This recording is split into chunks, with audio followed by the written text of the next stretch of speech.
ಬಂಗಾರಪೇಟೆಯಲ್ಲಿ ಪ್ರಜಾನಾಡು ಪ್ರಗತಿ ಸೇನೆ ಹಾಗೂ ಪ್ರಜಾ ವಿಮೋಚನಾ ಚಕ್ರ ವತಿಯಿಂದ ಬಾಬಾ ಸಾಹೇಬರಿಗೆ ಗೌರವ ಸಲ್ಲಿಸಲಾಯಿತು. ಪ್ರಜಾನಾಡು ಪ್ರಗತಿ ಸೇನೆ ಹಾಗೂ ಪ್ರಜಾ ವಿಮೋಚನಾ ಚಕ್ರ ವತಿಯಿಂದ ಬಾಬಾ ಸಾಹೇಬ್ ಅಂಬೇಡ್ಕರ್ ಮಹಾಪರಿನಿರ್ವಾಣ ದಿನದ ಅಂಗವಾಗಿ ಬಂಗಾರಪೇಟೆ ಪಟ್ಟಣದ ಡಾಕ್ಟರ್ ಬಿಆರ್ ಅಂಬೇಡ್ಕರ್ ಪುತ್ಥಳಿಗೆ ಮಾಲಾರ್ಪಣೆ ಮಾಡಿ ಗೌರವ ಸೂಚಿಸಲಾಯಿತು.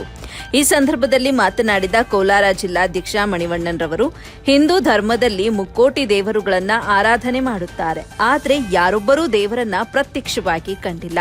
ಅದೇ ರೀತಿ ಬೌದ್ಧ ಧರ್ಮದ ಆರಾಧಕರು ಗೌತಮ ಬುದ್ಧನನ್ನ ನೋಡಿಲ್ಲ. ಆದರೆ ಹಿಂದೂ ಧರ್ಮದ ಒಂದು ವರ್ಗವಾದ ದಲಿತ ಸಮುದಾಯದವರು ದೇವರನ್ನ ನೋಡಿಲ್ಲವಾದರೂ ಸಂವಿಧಾನದ ಅಡಿಯಲ್ಲಿ ಬಾಬಾ ಸಾಹೇಬರು ನೀಡಿರುವ ಹಕ್ಕುಗಳು, ಸವಲತ್ತುಗಳು ಅಂಬೇಡ್ಕರ್ರನ್ನ ಸದಾ ಕಾಲ ದೇವರ ರೂಪದಲ್ಲಿ ಕಾಣಬಹುದಾಗಿದೆ. ಇಂತಹ ಮಹಾನ್ ವ್ಯಕ್ತಿ ಭಾರತ ದೇಶದಲ್ಲಿ ಜನ್ಮ ತಾಳಿರುವುದು ಪ್ರತಿಯೊಬ್ಬ ಭಾರತೀಯರು ಹೆಮ್ಮೆ ಪಡುವಂತಹ ಸಂಗತಿಯಾಗಿದೆ ಅಂತ ಹೇಳಿದ್ರು. ಡಾಕ್ಟರ್ ಬಿಆರ್ ಅಂಬೇಡ್ಕರ್ ಅವರು ನಮ್ಮನ್ನ ಬೌದ್ಧಿಕವಾಗಿ ಅಗಲಿ 69 ವರ್ಷಗಳು ಕಳೆದಿವೆ. ಆದರೆ ಅವರು ಮಾಡಿರುವಂತಹ ಸಾಧನೆ, ದೇಶಕ್ಕಾಗಿ ಅವರು ಕೊಟ್ಟಿರುವ ಕೊಡುಗೆ, ತಳ ಸಮುದಾಯಗಳ ಅಭಿವೃದ್ಧಿಗಾಗಿ ಅವರು ಮಾಡಿದ ತ್ಯಾಗ, ಅವರ ವಿದ್ವತ್ತು ಸದಾ ಕಾಲ ನೆರಳಿನಂತೆ ಹಿಂಬಾಲಿಸುತ್ತದೆ. ಬಾಬಾ ಸಾಹೇಬರ ಆದಿ ನಮಗೆಲ್ಲ ಸ್ಫೂರ್ತಿ ಅಂತ ಹೇಳಿದ್ರು. ಈ ಸಂದರ್ಭದಲ್ಲಿ ಜಿಲ್ಲಾ ಪ್ರಧಾನ ಕಾರ್ಯದರ್ಶಿ ಮಾಗುಂದಿ ಪಿ ನಾರಾಯಣಸ್ವಾಮಿ, ಜಿಲ್ಲಾ ಉಪಾಧ್ಯಕ್ಷರು ಸಿ ರವಿ, ಪದಾಧಿಕಾರಿಗಳಾದ ವಸಂತ್ ಕುಮಾರ್, ಶ್ರೀನಿವಾಸ್, ಮುನಿವೆಂಕಟಪ್ಪ, ಕೆಎಸ್ ದಿನಕರ್, ಫಲವತ್ತಿಮ್ಮನಹಳ್ಳಿ ಸೀನಾ, ಹುದುಕುಳಕೆ ಪಿಳ್ಳಪ್ಪ, ವಿ ಮಂಜುನಾಥ್, ಮಂಜು, ಹರಿ, ಬಿಕೆ ಬಾಬು, ಕಿಶನ್ ನಾಥ್, ಸಾಗರ್ ಸೇರಿದಂತೆ ಸಂಘಟನೆಯ ಕಾರ್ಯಕರ್ತರು ಉಪಸ್ಥಿತರಿದ್ದರು. ವರದಿ ಇಲಿಯಾಸ್ ಪಾಷಾ, ಎಬಿ ನ್ಯೂಸ್ ಕನ್ನಡ, ಬಂಗಾರಪೇಟೆ.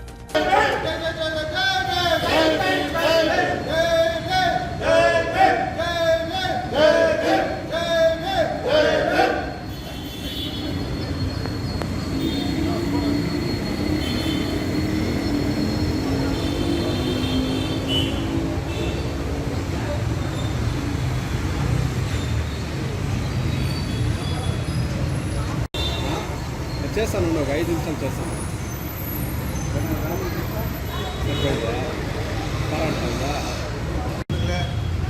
ಏನು ಇವತ್ತಿನ ದಿವಸ 69ನೇ ಪರಿನಿರ್ವಾಣ ಇರುವ ಅಂಗವಾಗಿ ನಮ್ಮ ಸಂಘಟನೆಯ ಹೊಸ ಹೆಸರು ಪ್ರಜಾನಾಡು ಪ್ರಗತಿ ಸೇನೆ ಮತ್ತು ಪ್ರಜಾ ವಿಮೋಚನಾ ಚಕ್ರ PVC ಎರಡು ಸಂಘಟನೆಯ ಒಟ್ಟಿಗೆ ಇವತ್ತಿನ ದಿವಸ ಬಾಬಾ ಸಾಹೇಬ್ ಅಂಬೇಡ್ಕರ್ ಅವರಿಗೆ ನಮನವನ್ನು ಸಲ್ಲಿಸುತ್ತಾ, ಬಾಬಾ ಸಾಹೇಬ್ ಅಂಬೇಡ್ಕರ್ ಅವರು ಇಡೀ ವಿಶ್ವದಲ್ಲೇ ವಿಶ್ವ ಮಾನವ ಅಂತ ಖ್ಯಾತಿ ಹೆಸರನ್ನು ಪಡೆದಿರ್ತಕ್ಕಂಥ ವಿಶ್ವ ಮಾನವ ಬಾಬಾ ಸಾಹೇಬ್ ಅಂಬೇಡ್ಕರ್ ಅವರು ಏನಪ್ಪ ಇದರ ಹಿನ್ನೆಲೆ ಅಂದರೆ, ಈ ಪ್ರಪಂಚದಲ್ಲಿ ಎಷ್ಟೋ ಜಾತಿವಾರು ಜಾತಿಗಳ ಹೆಸರು ಹೇಳ್ಕೊಂಡು ಒಂದು ಮನುಷ್ಯ ಜೀವಿಸ್ತಾ ಇರ್ತಾನೆ.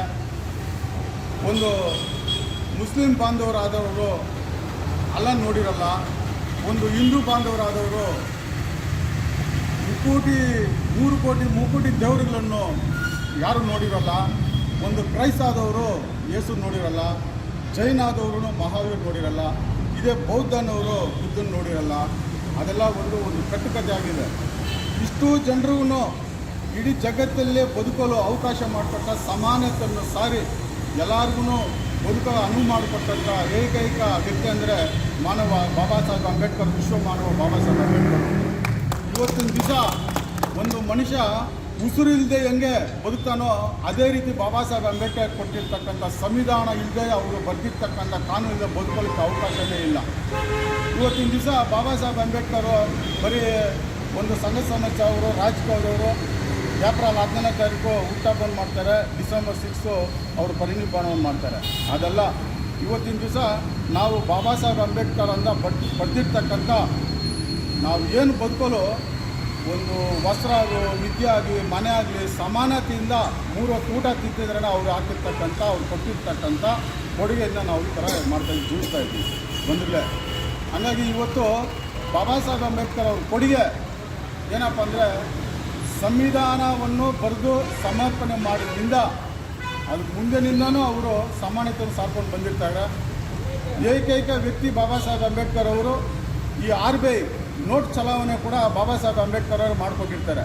ಯಾವ ರೀತಿ ಇಂಡಿಯಾನಲ್ಲಿ ಯಾವ ರೀತಿ ನೋಟ್ ಮಾಡಬೇಕು, ಯಾವ ರೀತಿ ಚಲಾವಣೆ ಮಾಡಬೇಕು ಅಂತೇಳಿ ಬಾಬಾ ಸಾಹೇಬ್ ಅಂಬೇಡ್ಕರ್ ಅದನ್ನು ಇವತ್ತು ದಿವಸ ನಾವು ಏನು ನೋಟನ್ನು ಇಟ್ಕೊಂಡು ನಾವು ಚಲಾವಣೆ ಮಾಡ್ತೀವಿ ಅದನ್ನು ಬಾಬಾ ಸಾಹೇಬ್ ಅಂಬೇಡ್ಕರ್ ಸಂವಿಧಾನದಲ್ಲಿ ರೂಪಿಸಿ ಆರ್ಬೆ ಮಾಡಿರ್ತಾರೆ. ಎರಡನೇದಾಗಿ ಬಾಬಾ ಸಾಹೇಬ್ ಇವತ್ತು ನಮ್ಮ ಇಂಡಿಯಾ ಫ್ಲಾಗ್ ಐತೋ ತ್ರಿವೇಣಿ ಧ್ವಜ, ಆ ಧ್ವಜವನ್ನು ಕೂಡ ಬಾಬಾ ಸಾಹೇಬ್ ಅಂಬೇಡ್ಕರ್ ಅದನ್ನು ರೂಪಿಸಿ ನಮಗೆ ಅರ್ಪಣೆ ಮಾಡಿರ್ತಾರೆ. ಹಾಗಾಗಿ ಒಂದಲ್ಲ ಅವ್ರ ಬಗ್ಗೆ ಮಹಿಳೆಯರಿಗಾಗಲಿ ಸಾಮಾನ್ಯಕ್ಕಾಗಲಿ ಈ ಮಹಿಳೆಯರಿಗೆ ಏನಾದರೂ ಒಂದು ಸವಲತ್ತನ್ನು ಪಡಿಬೇಕಾದ್ರೂ ಯಾವ ರೀತಿ ಇರಬೇಕು ಅವಾಗೆಲ್ಲ ಬಂದು ಈ ಮನುವಾದಿಗಳು ಬಂದು ಮಹಿಳೆಯರಿಗೆ ಬಂದು ಒಂದು ಅಡಿಗೆ ಕೋಣೆಯಲ್ಲಿ ಇಟ್ಕೊಂಡು ಅವ್ರನ್ನ ದೇವದಾಸನ ಥರ ಮಾಡಿಕೊಂಡು ಅವ್ರು ಗಂಡ ಸತ್ತಂದರೆ ದೇವಸ್ಥಾನದ ಥರ ಮಾಡ್ತಾಯಿದ್ರು.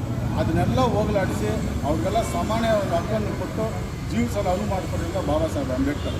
ಈ ರೀತಿ ಅವ್ರ ಬಗ್ಗೆ ಹೇಳ್ಬೇಕಾದ್ರೆ ತುಂಬ ಹೇಳ್ತಾನೆ ಇರ್ಬೋದು. ಹಾಗಾಗಿ ಎರಡು ಮಾತನ್ನು ನಾನು ಈ ಸಂದರ್ಭ ಹೇಳಕ್ಕೆ ಇಷ್ಟಪಡ್ತೀನಿ. ಜೈ ಭೀಮ್.